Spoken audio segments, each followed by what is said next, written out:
All right, well, a major political controversy has erupted in Pakistan after Mohammad Raza Dar, the grandson of Pakistan's Deputy Prime Minister and Foreign Minister Ishaq Dar, was named in a criminal case involving two foreign women. According to the FIR registered by the Lahore police, Raza Dar and four others are accused of kidnapping, sexual assault, extortion and criminal intimidation. The complainants, who are reportedly from the Netherlands and Venezuela, alleged that they were invited to Pakistan after first meeting with Raza Dar in Singapore. The FIR also includes allegations of blackmail, threats to kill the victims, and claims that they were threatened with organ harvesting if they failed to meet extortion demands. Police have arrested four suspects while efforts are underway to nab the fifth accused. The allegations have not been proven in court and the investigation is continuing. The case has triggered widespread attention in Pakistan due to the accused's family ties to one of the country's most senior political leaders. Let's take a look at who Raza Dar is and what the FIR reveals, and then of course we'll talk to our guests and get perspective on the same. So who is Ishaq Dar's grandson? Well, everything we know so far. Reports from Lahore mention a criminal case involving a relative of Pakistan's Deputy Prime Minister Ishaq Dar, somebody who's in fact spoken ill against India many a times in the past as well. And it's his grandson who's in the dock at this point in time. So reports are also in fact saying that there could be a pattern to all of this, as the accused is named in reports as Mohammad Raza Dar. Now, this is a controversy which has really rocked Pakistan at this point in time. The accused is described in media as his grandson in some early reports as well. More details are still awaited. The case involves allegations of kidnapping, sexual assault, and this was obviously done in a manner which also led to intimidating these women from not complaining or filing any reports. Police in Lahore have reportedly registered a case and initiated some deep investigation into this matter.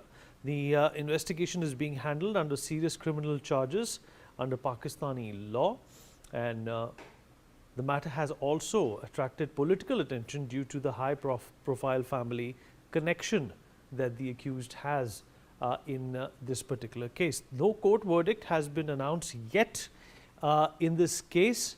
Obviously, the investigation is still pending and social media accounts or personal profiles are not also publicly verified. So it's hard to in fact pin who exactly all these five are, but Raza Dar is the main accused in a Lahore FIR involving kidnapping, sexual assault and intimidation. The victims are reported to be two foreign women from Venezuela and Denmark. The woman allegedly met him earlier in Singapore in 2025, where an association was fermented and it led to these charges. He allegedly invited them to Pakistan and arranged their visas as well. Perhaps that's a giveaway that this person is from a powerful position and background. And after arriving in Lahore, they were allegedly taken to a house in DHA and were held captive as well. Reports say that the accused group allegedly demanded about $1.5 million in ransom as well. And police say that multiple arrests have been made and investigation is ongoing at this point in time. And the FIR also reveals that the Dutch woman Stephanie Adriana and another foreign national from Venezuela who have filed this report, and the five accused have been named, including Mohammad Raza Dar, the main suspect, along with four others. One of them is still missing. And the two women first met Raza in Singapore in October 2025. And like I said earlier on as well, that's where this started. He entered into a business relationship and later invited them to visit Pakistan as well, where of course a number of improprieties have been detailed. Raza Dar allegedly arranged their visas and facilitated their arrival in Lahore on the 29th of June 2026. And the women were allegedly kidnapped by Raza Dar, his associates and three other men, is what the FIR reveals. They were taken to a location in Y Block in Defence area of Lahore, where they were kept captive.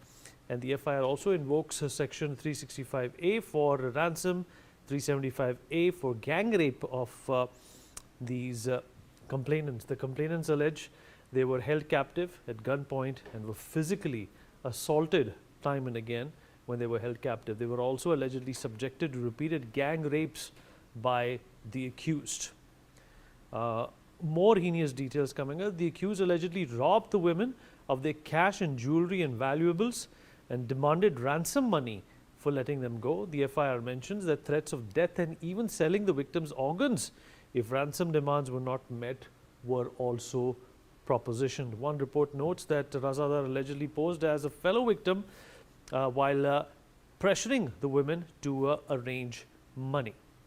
All right, well, this is obviously a big deal. A big politician's grandson is involved over here, but this also tells us a lot about what's going on in Pakistan and what the pathology of, a person who comes from power in Pakistan is. We're going to talk about this with our guest. Joining us on the show is Ambassador Bhaswati Mukherjee, former diplomat, Major General Sudhakar Ji, defense and geopolitical expert, Mr. Amjad Ayub Mirza, POK activist, and last but not the least, Joyita Basu, editor of the Sunday Guardian, also joins us on the broadcast. Ambassador Mukherjee, I'll begin with you, ma'am.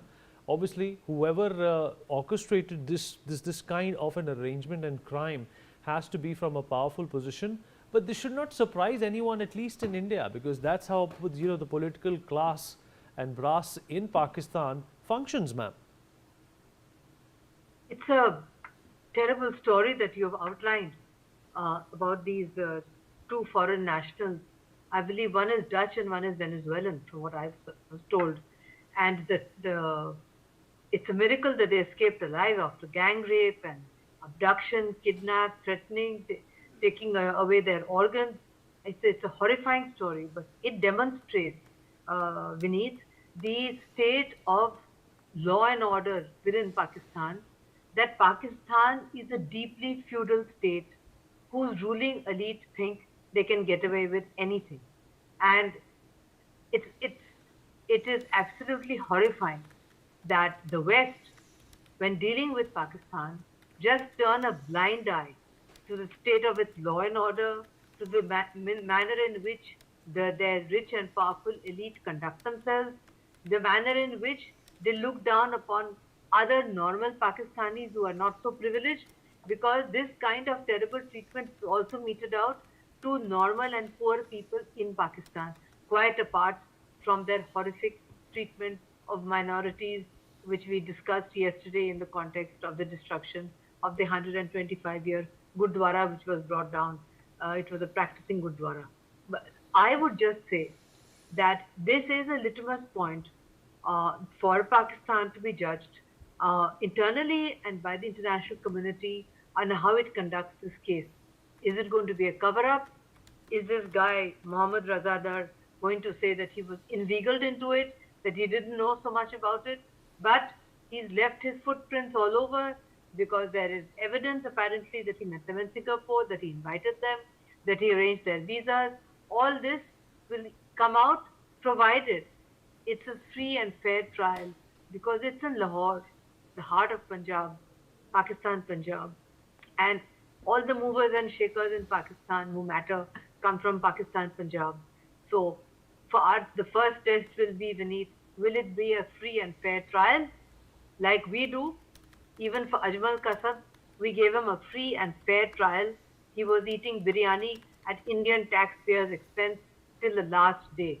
He was treated, in fact, extremely well, and the Pakistanis just pretended they didn't know who he was. But we gave him a free and fair trial before we hanged him. In this particular case, will this guy be let off? Where is he now? Has he asked for bail? These are non-bailable offenses, I'm told, in Pakistan, like in India. And where are his associates? And how much will come out if the trial is open, or will it be conducted in secrecy? Because the people involved who could tumble in this scandal are come at the very top of the ruling elite of Pakistan, including the foreign minister, who is very anti-Indian and is very powerful. So we have to see how it pans out. The Pakistan Punjab chief minister is a woman. Let's see how she conducts herself on this. She would be under great pressure to do a kind of suppression. So we have to wait and watch. But I think the scandal is of such a huge proportion that it will be difficult to get away because, in any case, uh, I know the Dutch very well. I was ambassador there. They will not let this go. They will be after this guy and his associates like bloodhounds because the Dutch, they have very strong views on how women should be treated and they are not going to let go. Venezuela is under Trump's rule, so I don't know anything much about how Venezuela will react. Venezuela will do whatever Trump wants them to do, but not the Dutch. Not the Dutch. She's a Dutch national.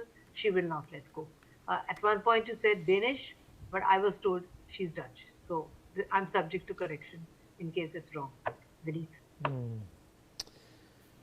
Joyita, what do you make of this? Is this going to be a case where Ishaq Dar is going to go to Asim Munir and, beg for some impunity for his grandson, and it will be granted, this is how most people of power in Pakistan get what they want by pleading to the army? Well, I would say, action has come at a wrong time. The a wrong time, primarily because you see, in Pakistan, it is expected that such cases will get buried. And and the very fact that Nawaz Sharif's daughter, the Chief Minister of Punjab, is kind of has taken cognizance of it is a surprise. Because you see, I mean, these are mighty, powerful people. Ishaq Dar is Deputy Prime Minister of Pakistan plus Foreign Minister, by the way. And as is their wont, he's terribly anti-India. So, but I would say that it has come as a wrong time for him, primarily because there's a lot of focus on Pakistan, international focus on Pakistan, and Pakistan has apparently, painted it in the best of colors by being the mediator between Iran and the US and all. So, or at least they believe that diplomatically they have been scoring huge points. So, in such a situation, if Pakistan is going to be covering up the horrendous incident that has taken place of a Western woman. I agree with Ambassador Mukherjee. If this, I mean, Venezuelan woman, perhaps there wouldn't have been much focus on this. The very fact that lady is involved and is one of the victims, that itself is going to go terribly against this particular Ishaq Dar.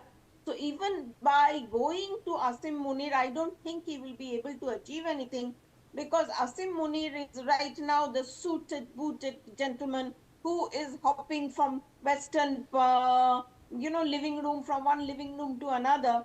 So he can't have a stain, he can't afford to have such a stain on his bow tie. So I don't think Ishaq Dar's, whoever this guy is, some websites are calling him a relative. Some are saying he's a son. I don't think he's going to get away. And if they do, then I think the international community should basically pin down Pakistan on an issue like this, saying that you are going around making peace. You say that you are you have got such diplomatic heft and such diplomatic muscle in the world. And what kind of situation that your country, the women are treated in your country? Foreigners, they can't even visit your country. All right, some breaking news coming in. The accused have been identified